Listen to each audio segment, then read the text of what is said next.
Yeah, so the grand final of the Emerging Nations Rugby League World Trophy is tomorrow. Yeah. We have some questions from the Rugby League in Poland, and then I will take this opportunity to ask these few questions, if you don't mind. Yeah, no worries. All right. No worries. So first of all, we know that you have Polish roots. Could you please say something about your Polish history of your family? Yeah, so my granddad was called Lee Addison'em. He was from Krakow. He was on his way home from college one day and was taken by the Russians and spending the next 2 years in a labour camp building public baths in Russia. Long story short, ended up in England eventually, having fought for, he was a paratrooper for Poland, ended up in England, met an English lady called Thelma Street, had a child called Christopher and a child called Vanda, and Chris is my dad, and when my dad was 11, because Stanislav, my granddad, was having trouble finding a job because he was a qualified man, changed his name to the English equivalent, which is Stanley Addison, which is why I'm Lee Addison and not Lee Addis'em. So my granddad died when I was 5, so I've got vague memories of him. Yeah. Are you in touch with your family in Poland, or your Polish family, and then are they aware of what you're doing? Stanley, my granddad, he died when I was 5. We think he may have siblings or nieces or nephews still in Poland, and we're just no touch with them. Don't know. I don't know. So if Lee's family, if you guys are watching this, give us a shout. If you're in a Dasco or something, yeah. So get in touch, because it would be really good. Right. So you've said on numerous occasions that your dream is to train or coach the Polish international team. So how does it feel to finally coach red and white? I've had to stop myself thinking about it as much as I can and try and just do the job rather than think too much passion or whatever else, because if I really do think about it, and I think I'll do that after the tournament, then it will hit home. Yeah. Do you understand the difference? Yeah, I completely see. You know, so you played 2 weeks ago, and at the end of the day, you still had a job to do on that field. Yeah. So the badge that drives you to be in that place. But once you're there, you've got to think about your job. And I suppose I'm just thinking about my job at the minute, because I need to be calm for the players. Yeah. If they see me crying and going, you know, too emotional, that will impact on them. So it means a hell of a lot. When I got the phone call, Lucas, you know, it was to say that I got the job off Alex. It was a completely different feeling. I've been coaching for 20 years, and the feeling was very different. I was very proud, and but then after that, I just had to focus on the job, and so far so good. You know, the job done. Yeah, absolutely. So in every game of the tournament, you're rotating the team. But then there are no kind of poor results. The results are very good. So the question is, like, is the strength of the team is precisely in the wide and even squad? I think the term I've used is a squad, not a team. Yeah. So obviously I've got what I believe to be the best 17 or the best 15 plus. So. The other thing too is what we've done is, as a coaching staff, is we've done lots of homework on the opposition. So when you know the opposition, you can pick players to maximise that circumstance. So we do have a good squad, and I have a lot of faith in number 1 to 23 in the squad, or else they wouldn't be in the team. But yeah, there are certainly players that I think do us better justice, if that makes sense. Yeah, no, which is only fair enough. So, were you expecting these results? No. No. That's honesty. Yeah, I mean, I'm confident in my coaching ability. I'm confident in the staff that I've got. I brought 2 staff down with me, Shane Harris and John Dorr, who've worked with me for 3, 4 and 5 years on a full-time basis, to join with Dan Beardshaw, the appointed assistant coach. And I have plenty of confidence in the coaching staff, but coaches can only do so much, you know. Chippy Currystock, for example, who scored so many tries, he only confirmed that he could come onto the tour a week before the tournament. So everything's just happened so fast. So to answer your question, no, I did not think it would be this good. Results, putting results aside, are you happy with the style that the squad is playing, or would you have changed anything? No, it's very much a Lee Addison style. If you look at all the teams that I've coached over the years, they play a very similar brand of football. The difference being is that a team like Poland, we're actually quite big across the park, and we've not got scintillating pace out wide, so we probably play a little bit more direct than some other teams that I've coached in the past. There's teams in the past that I've coached where we're passing the ball in our own 20-metre line trying to get round teams because we've got no size. I think we've got a size that can roll over people or run round people in equal measure, as shown by the game so far. So it's probably a little bit more direct than I'm used to, which is probably surprising because everyone's entertained by the style of football. But yeah, I've definitely moulded this style of football to fit with that group. Very good, very good. Even though majority of players are with each other for the first time, it seems that the team is very well gelled. Have you, well, the guys are thinking like, you know, what is the secret? And have you had any special training methodology to gel the team together, or is the secret the atmosphere in the team? I think I know the answer to that. When you get a team for a short period of time, there's certain things that you've got to ignore. There's certain things, you know, if a team's together for 3 weeks, there's no point going into the minute detail of some things. You just go, right, this is how we're playing, this is how we're doing it, keep it simple. And the other thing I said very early was that everyone had to be a brother. That wasn't an option, and if anybody went away from that, I would have kicked them out of the squad. They had to get on, and I did instruct them that if they were upset with another player, they just let it go. And I think that's happened a lot. I think you've experienced that in the squad, you know, there's been times you know, we just let it go, we just get on with things. And I think the other secret is in camp straight away I said, boys, go out and get drunk together. And then just the shackles just came down. There haven't been any incidents related to that. No. Just to take on a and it was all under control. It was a controlled environment, but you know, if people have 2, 3, 4 beers together, it loosens people, you know. No. Right, which of the formations functions the best? Like, is it the forwards, halves, or the backs? And then, even though you have a very strong squad, as you said, you know, would you be able to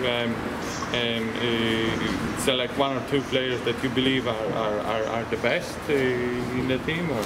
I'm not going to stand on camera and pick out players. I've picked different captains for each game, and the reason I did that is the team and Poland comes first. It's that simple. So, no individual, not me, not anyone. None of us come before that badge and the flag. So is that the answer? That no. The answer is no. We're a team. Fair enough.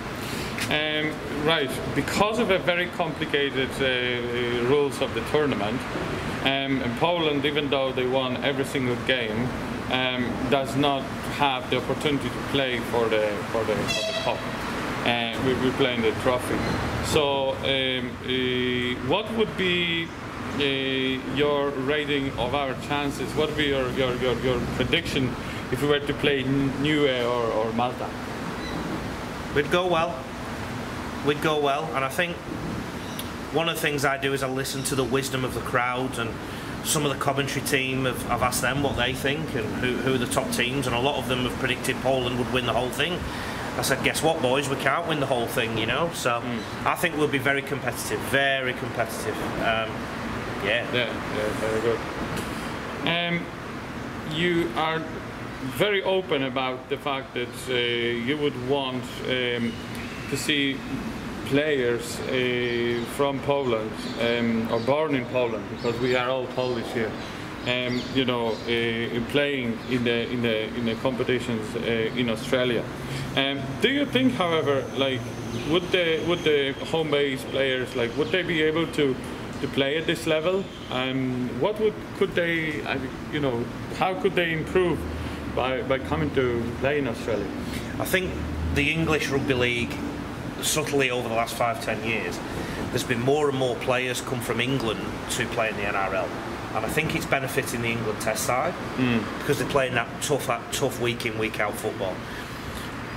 There's no competition like the NRL in Australia, and there's no place like Australia for rugby league. Second to that is New Zealand or England, depending on you know, the time of year. The best way of getting that experience is to go and get that experience, and I think the more we can expose players from domestic Poland to a higher level of competition, even if they get beat 40-0, 50-0, 60-0, the next time they go there, they're going to learn from that, and they might lose 30-0 or 36 or 30-10. But I think the other thing I want to say is there's so much passion tech, isn't there? And you've seen it yourself amongst the boys who have grandparents and parents who are Polish in Australia. We had a meeting about what it meant to play for Poland, and was it 5 or 6 of the boys were in tears talking about their parents or their grandparents and the difficulties of communism or war and how their family had been torn apart, just like I suppose my family's been torn apart. Such is the world now. I think we need to be aware that people do move around. You're a Polish person living in Mallorca with an Irish accent, you know, like, does that make you less Polish? Yeah, exactly. Does that make your children less Polish? Or, you know, so I think we're in a world now, and we're in a world where we're doing this interview now, and it'll be on the other side of the world in 2 hours. You know, if that. It's that simple. And I think we're in a world now where we've got to adapt and think slightly differently. So my answer to that question is, I suppose I would like to help the whole Poland rugby league world work together. And it doesn't matter if they're English, doesn't matter if they're Polish, doesn't matter if they're Australian, doesn't matter if they're from Iraq. If they've got Polish grandparents or parents, or they are born in Poland, we want them. And the bigger our community is, the more support we'll get financially, the more interest we'll generate, the more networks we'll create, and hopefully the better football teams will have too. Very good. Yeah. So I suppose one thing here that is very closely linked to what you just kind of like said there is, like, you know, like a few words for the current and future rugby league players in Poland. Like, in your words, why would they play rugby league, and why is this sport, why is it worth playing? There's no sport like rugby league to keep you honest. There's no hiding place in rugby league, and us men in particular, we do quite a few things. We like to eat food, and we like to drink sometimes, and another thing we like to do, we like to compete, and we sometimes like to get some anger out, you know, and rugby league's a great vehicle for that. If it wasn't for rugby league, I don't know where my life would be, I'll be honest with you, you know. Rugby league gave me a focus as a child once a week. Now, I wasn't a bad child by any stretch of the imagination. I was good at school, I was academic, all that kind of thing. But even still, rugby league gave me that great grounding, you know. The other thing for Polish people as well, as you know, I've got a website there, rugbyleaguecoach.com.au, and what I want as many people to do in Poland, and I'll make it available to them, is to go on there and learn about the game at the higher levels. Because of this remote world we live in now, people in Poland are watching our games, just on a phone or a tablet or a computer. And the interest was really good. Like, there was so many people from Asia. Like, to be honest, I do have one additional kind of like thing to mention. What we discussed, like, would you like to share a bit, kind of like, or just kind of like maybe introduce to what we discussed about the organization of the, you know, I think one of the biggest mistakes I have seen from when I was involved with the USA Tomahawks is there was nothing built on the back of it. It basically got torn apart and has had to build up again, I think, in many ways. I think the biggest thing we've got to do now is build on this momentum. I think we have 3 arms at the minute, maybe more, but we have 3 main arms. We have the British arm of Polish ancestry, we have the domestic, and we have the Australian. I think the heart of that triumvirate of those 3 arms is Poland, and it's Łukasz and his team over there. And I think what we need to try and do is bring those 3 together under one umbrella, where we talk a common language, where we talk a common skills language, talk a common tactical language, because people now can train. You trained for this tournament before you met me, completely remote, so tech trained from programs on the website, and I can facilitate that through my website.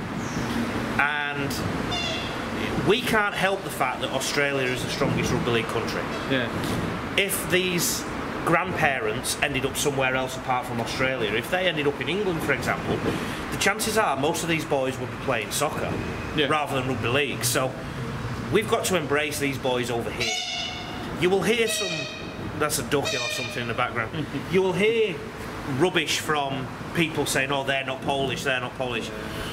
You try telling these boys that they're not Polish, or they've not got some Polish in them. And we just need to bring it all together, and it'd be my hope, particularly because I was born and raised in England, that I can be a bridge between England as well, and obviously England's geographically closer to Poland. But one thing about Australia is it really is the power base of the game. Wherever else we had this tournament, you know, you would have not seen the coach on Sunrise TV, on a breakfast TV show that went around the country. I was on national radio, and that only happens in this country because of the size of the game in this country and for economic purposes as well. And there's people in this team. There's a 39-year-old, there's a 35-year-old, a 37-year-old. They're not going to be around. They're not going to be around forever. They're not going to be around forever. And we need to use them to our advantage moving forward. And it might be they go from the field to the committee. There's one bloke who's a salesman. He could sell snow to the Eskimos. Let's use him, Mikey Bryant. You know, let's use him. Let's get him on board. I've spoken to him about that too. This man's a great link. He can speak English, he can speak Polish, and he can speak Irish, which I think is his own language sometimes. So he's a great link too. So I think what we now have is a unique chance to be a Poland rugby league community, with me as the head of football, if you like, but somebody else might be the head of commercial, somebody else might, and then right at the top of all of it is Łukasz, because it's his baby that he dreamt of all them years ago. So like more details to come. There are a few ideas. We spoke about it, like to organize maybe a workshop for players, and then maybe organize a coaching and refereeing course as well on top of that. So basically, like, it would be good to maybe introduce like what I believe is like you know, an excellent resource, rugbyleaguecoach.com.au, which has lots of resources, a lot of insight, a lot of basics that may have, you know, be skipped by nature of not having the experience. So it's all there. It would be really good for Lee to kind of like come maybe to Poland at some point. Like, I don't want to go into too much detail, but I think, you know, kind of like with this kind of like we could open kind of like and then introduce the playing philosophy. I mean, what we've done here in such a short time, obviously with a lot of talented players, I personally do believe, you know, it could be like introduced and ignited in Poland with this kind of the growth, like, you know, like there is a very good connection. I've also spent so much time in Ireland, you know, I believe that there is an option to kind of build that kind of link maybe stronger with England as well, and but then with that vision of kind of unification and playing for one team, and then maybe like just by virtue of logistics it will happen that, you know, other players will play in the northern hemisphere, other in the southern hemisphere, but it should be, my personal view obviously, be under one umbrella. And it's all the one brand. It's one brand. There's no kind of like 5 different. And we're all friends and we're all talking well, so there's no reason why that can't happen. So I just want to say in Polish, it's for the Polish people. Robimy to dla was w Polsce. Very good. Thank you very much, Lee. All right. Thank you.